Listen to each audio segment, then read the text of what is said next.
Are you still on the fence about whether you should move to Tampa or not? Well, guess what? In this video, I'm gonna give you reasons why you should avoid Tampa. That's right, let's get to it right now. The good and the bad, let's go.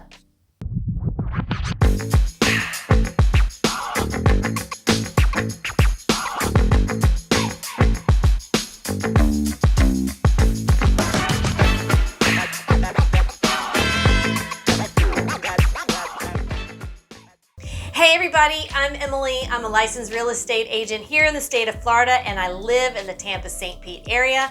And this channel is dedicated to all things living, working, playing, sleeping, eating, and most importantly, the real estate market here in Central Florida. So hey, if that resonates with you, I'd really appreciate it if you'd hit that subscribe button and that notification bell. That really helps me out a lot. Don't forget, you can leave me a comment below. Love to hear from everybody. If you've got some complaints, some suggestions, some video topic suggestions, I take them all. So go ahead and hit me up below. But if you're looking to relocate to the Tampa market, and if this video doesn't deter you, I'd still love to hear from you. My links are below. The best thing to do is to either email me or to jump on my calendar and we can start a conversation. So today I thought I would basically go back to my last video where I talked about avoiding Tampa, and let's see what's changed. And there are definitely some new things to talk about. And I'm gonna call this my summer edition because the summertime brings all sorts of problems. When you're moving to Florida, there's a lot of things to take into consideration. And some things just may not be on your radar when you're thinking of moving to Florida. So Florida has been on so many lists of top places to move to, but did you know it's also ranked one of the worst places to live? And there's a couple of reasons why. The biggest thing I think that people talk about when it comes to Florida, and it's a negative, is the people. I have my own opinion about this, but the majority says that most people are not very nice in Florida. I have lived in other cities where people are horrible. So in comparison, in my experience, Tampa's not that bad. But lately, with everybody moving here, oh yeah, it's gotten worse. People are crabby. People, especially the local Floridians, the ones that have lived here 10 plus years, some of them that are lived here for different generation after generation, they are not happy. They are not happy that all of you have figured out about our paradise here and raising all the things that we're gonna talk about here in a minute, inflation and prices and all that. We'll get to it. But the biggest complaint is that people and their attitudes, and I'm not gonna lie, I'm seeing a lot of it. People are rude, and people come down here from different parts of the country and they bring their attitude with them, and they think that we're a big city and you can behave that way, and you just can't. We're still considered a small town, and we still have that neighborly feel to it. And again, my own experience, I love my neighbors. I talk to my neighbors. I talk to the people at the grocery store. I talk to the people in the bank. You know, I'm still a friendly person, so I'm going to be friendly. If you're someone that tends to be more on the opposite side of that, then you're gonna probably come up against that here in Tampa. Politically speaking, which I'm not gonna really speak to, it also causes a lot of back and forth and negative, positive attitudes, personality differences. Florida had been sort of one-minded for a long time, and then what happens when people move down here with their own ideas and agendas, and the attitude starts to shift, and then you have conflict. So it's natural. But if you're someone that has a very strong political view, has very strong ideas about life and how we should live life, you're gonna run into some issues here. So, you know, my thing is, you cannot bring the city that you're moving here from down here and hope that we become that city. Tampa is its own city. It's deeply embedded in its own rich history and culture, and you either have to dive in and adopt it, or you have to go elsewhere. And right now, a lot of the Floridians kind of want people to go elsewhere. So keep that in mind when people are doing a ton of complaining about Florida and the market and the inflation and all of that. They're gonna try to blame it on different sources, but the reality is most major cities are going through similar issues. So it's not just a Tampa or a Florida problem.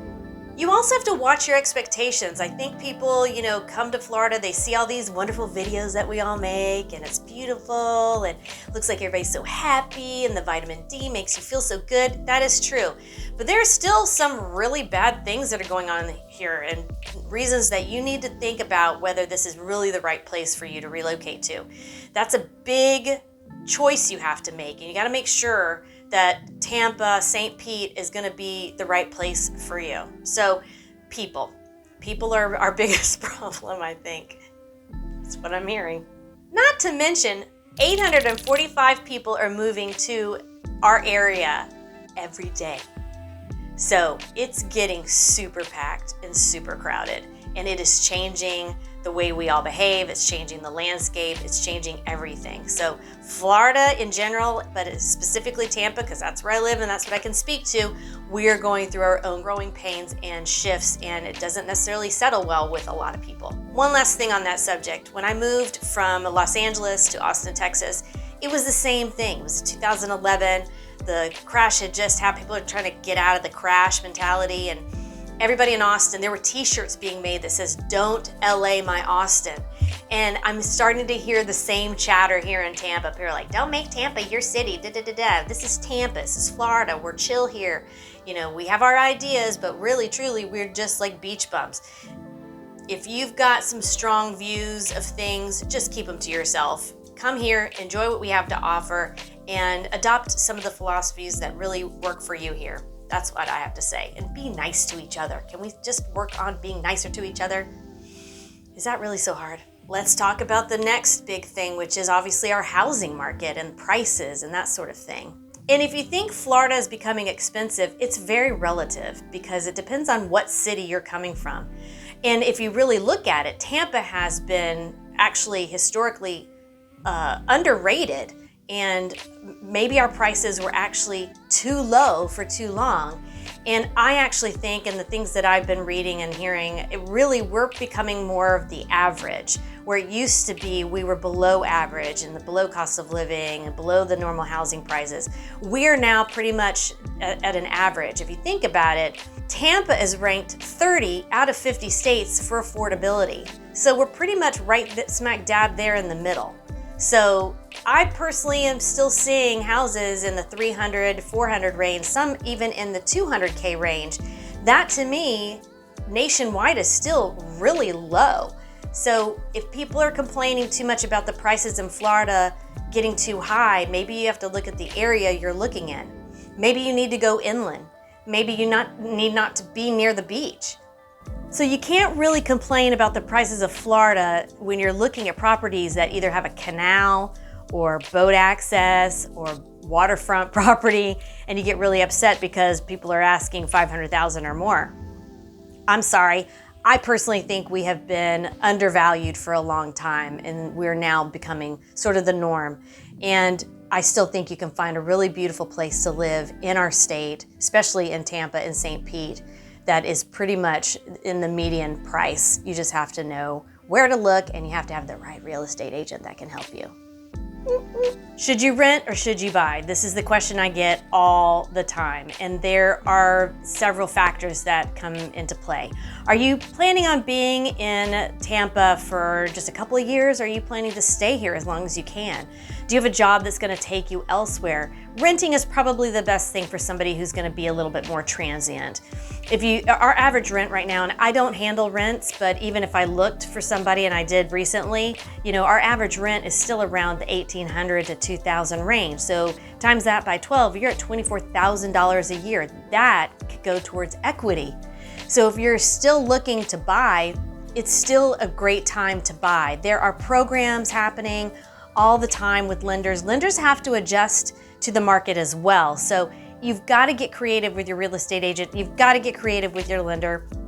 Don't let the interest rate hikes scare you. There is still not a better time to buy than now. But if you can't handle some of the things that are going on in Tampa, then you do need to rethink it, because things are shifting all the time here. Some good, some bad. But that's just my take.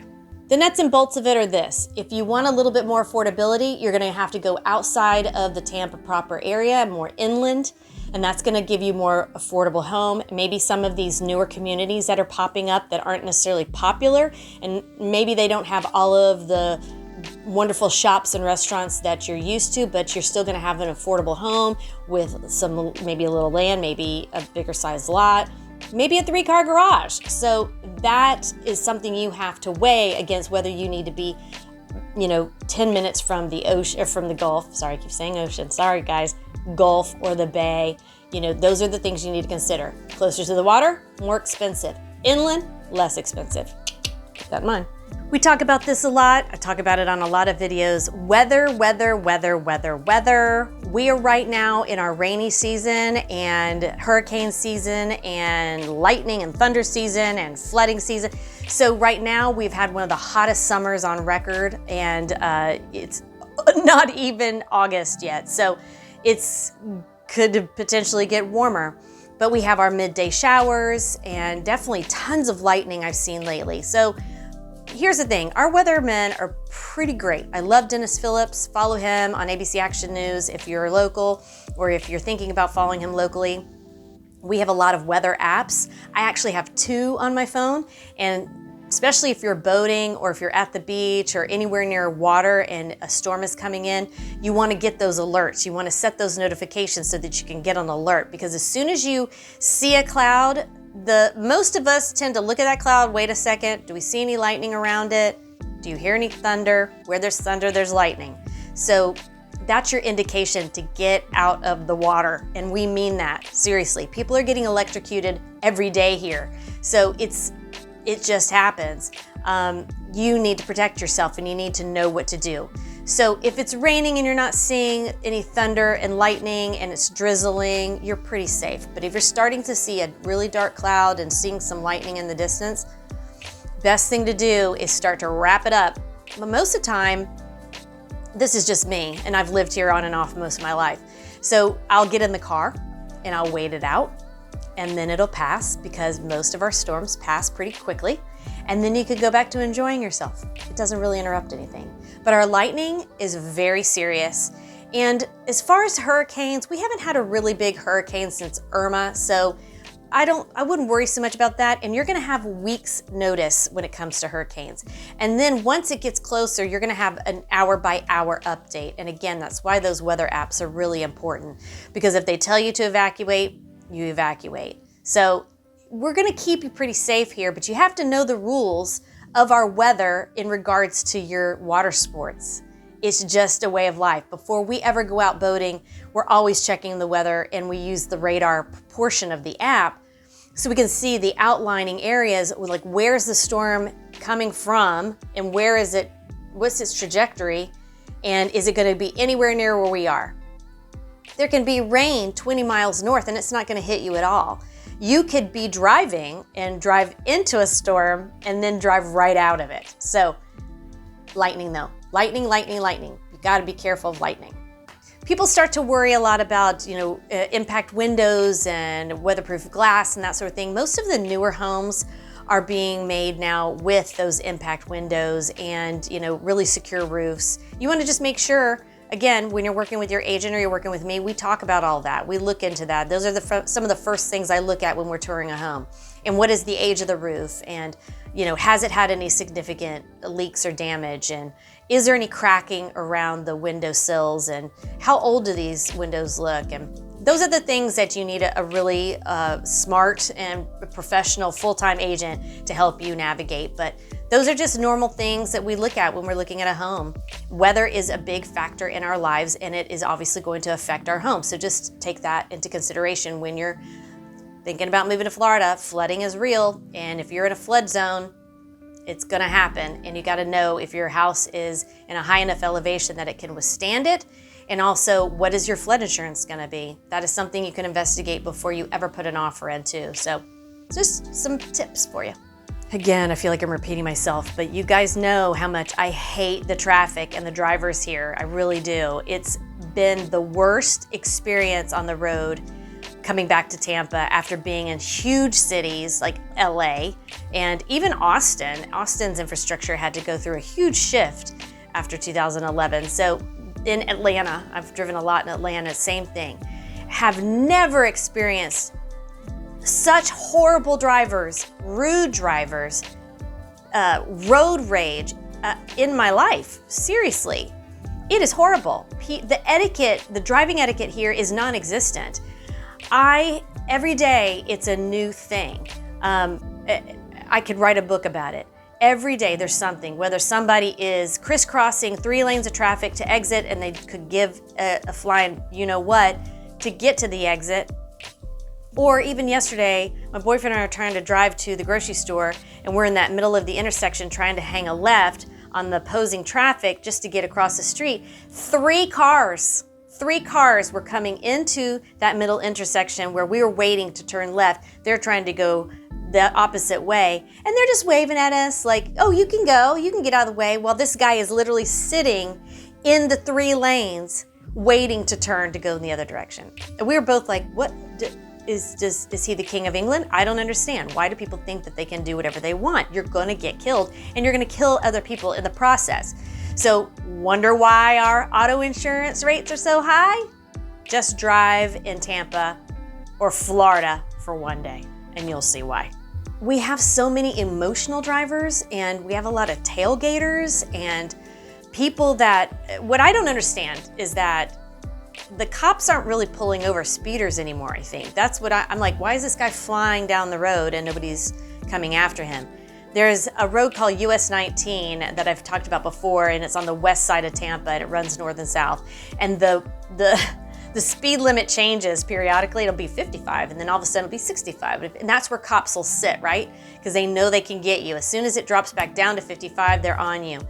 And I've been busted before, that's why I know about it. But lately, the driving is so reckless. It's like NASCAR. And don't forget, when it rains here, and it rains every afternoon during the summertime, like clockwork, the oil is slick mixed with that water. So I get frustrated, as you can tell, talking about it, so I can't get my words out. But it's highly likely that you are going to spin out and hit another car. You have to be super, super careful. And I'm speaking from somebody that used to have a lot of road rage and used to be a big speeder. I had to calm all of that down. You have to have a lot of patience here. You have to know where you're going. Use your GPS so that you know within a half a mile if you need to exit or not last minute and take out 3 lanes of traffic in the process. It just makes no sense to me. And I'm gonna tell you my opinion, and tell me your opinion below if you live here in Florida or experience a driving here. The 30-somethings and under, they need to take a driving class. Because I've noticed half of the problems, if I look over, it's these young kids behind a wheel that have no idea how to drive. And they just think they can do whatever they want. So if you've got kids, please take some time and teach them how to drive properly. That's my PSA for today on that. The cost of living, it affects me too. So it has definitely shifted. It shifted pretty drastically recently. I mentioned on a video probably 8 months ago that our gas prices were probably the top at $3.85. We have topped out almost at $5, and then it's come back a little bit. I got gas this weekend, and I think I paid $4.29, and I thought I was getting a deal. And it is not really going down. I also noticed when I went to go shop, I like to shop at Sprouts personally. I don't know if I can shop there anymore. Everything that I like is like double price now, so I'm having to find alternatives so that I can save a couple bucks. And you know, I was looking at the news the other day with rents being on the climb, and when you're factoring out how much rent you can actually afford, you know, that's why things are going up. They're saying, oh, you actually have to make a little bit more money now to live in Florida. We are still within the national average. The minimum salary it takes to live happily in Florida right now is a little over $100K a year. And that's starting to make sense. It used to be a lot lower than that. I think a year ago, it was anywhere from 75K to 85K to be happy here. But now with inflation, the gas prices and the housing market changing and the interest rates rising, it makes sense that now that average is creeping up.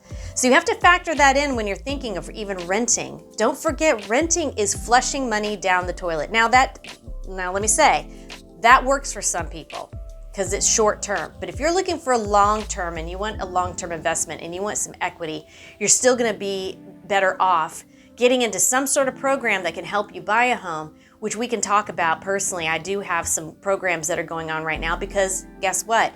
The world is shifting, and in order for people to get into homes, the lending world has to start shifting as well. So there's a couple of programs I'm working with a couple of clients on that are helping them become a cash buyer to get into the home that they want. So we can talk about that. But you have to understand that now we're becoming more like the national average. We're below, again, our home prices were below average. Our cost of living was below average, and now we're right back there with everybody else. So let's hope we don't climb any more than that, but keep that in mind as you're preparing to think about putting Tampa as #1 on your list. There's a couple of things going on in our political climate that you just have to be aware of when it comes to Florida. Some of it you're gonna hear on the news, and I don't know how much of that is really the God's honest truth or if it's just propaganda. I know I live here. Tampa is #2 in line for registered weapons. Texas, of course, is #1. So we're #2 behind Texas for registered guns. So if you're an anti-gun person, Florida may not be the place for you. You know, I'm not sitting around seeing people walking around with guns. I'll be honest with you. It's not like I lived in Texas, so I did see open carry in Texas a lot. I don't see it the same way here, but that doesn't mean it isn't happening. So there's a lot of things politically going on here that if it doesn't work for you, you really need to reconsider moving here. It's a real thing in our day and age, unfortunately. And lastly, you know, something that I have to explain to a lot of my clients is this. People want to know, okay, where's the area that I can afford? Or where is the area that has this? Or where's the area of that? Okay, Florida, or at least let me speak to Tampa. Tampa and St. Pete, we don't operate that way. We have these little suburbs that are sprinkled around, and they all have different things to offer. Some of them have the same things to offer, but the majority of these areas have everything from maybe a $300,000 home to a $1 million home. My neighborhood in particular, I live in town and country, but I'm on the water side, so I'm closer to the bridge. And my condo, the average price of a condo right now in my community is anywhere from $275 to the top is $3. I got in when it was super low. Good for me. But right behind me, literally when I walk the dog, I'm in $1 million homes. They're sitting right there on the water. They have bay access. So it doesn't really matter here. We don't have necessarily the rich area or the poverty area. We really don't have that. Some areas are a little bit sketchier than others, and you'll notice that too if you've driven around Tampa or visited Tampa. But most of our beaches are in nicer areas. Most of our amusement parks are in nicer areas, you know, so you can have options as far as where and what area you can live in and still reap all the benefits of maybe a luxurious kind of community, but you can be right next door to them and you can still have the same benefits, the same amenities, if that makes sense. So I did a video of the Clearwater area, and right off of Clearwater, there's these little keys, and the houses there, some of them have been there for a long time. So some of the houses were selling for like $500,000. They're one level. There was a 3-2. Right next door to it was a house that was a bi-level, and it sold for $1.2 million. It's on the same key, neighbors. Both houses look pretty decent. They both have water access, by the way. They both live on the canal. So that's what I'm saying. I usually tell people, let's focus on an area. Let's focus on 3 areas, and let's really dive into that based on your budget. It's just too hard to go, oh no, this area is the area you can afford, and this area is the area you can't afford. So keep that in mind when you're also thinking about living in Tampa. Do you need to be in a poshy neighborhood? South Tampa is going to offer you that. There's not a lot of houses that are below 500,000 in that area. So do you need that? And some people do, and God love you for that. But if not, and you want a little diversity, then, and when I say diversity, I mean diversity in price, diversity in, neighborhoods and that sort of thing. You're going to be able to get that in different areas of Tampa. But that's up to you and what your lifestyle provides, because there's going to be some neighborhoods that don't look so pretty, but they're going to be $1 million homes because they're unincorporated. And then there's going to be the HOA communities that are also going to be, have a specific kind of affordability, but you have those HOAs and you have the CDDs. And so that's just going to raise your mortgage payment up. So you got to factor all that in. But I can help you navigate those crazy waters. So don't forget, leave me a comment below if you think I've missed something or there's something you'd like to add. I'm really curious what you have to say. So comment below and let's get a conversation going. And if after you've seen this video, you still are just hell-bent on coming to Tampa, I'd love to be the agent that would help make that dream come true. So don't be afraid to hit me up. I do respond to all the emails. You can jump on my calendar as well, and we can talk about some of these areas and your budget and figure out where we can get you started to kind of take a look and watch the market. And when you're ready to pull that trigger, I've got your back. So thanks again, everybody, for visiting my channel and watching this video. I hope it was helpful. And they're not always positive things we have to talk about. I tend to be a little Pollyanna, so it's nice every now and then to be able to tell you my real opinion about things.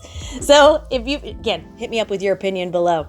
All right, guys, that's it for today. I'll see you next time. Bye-bye.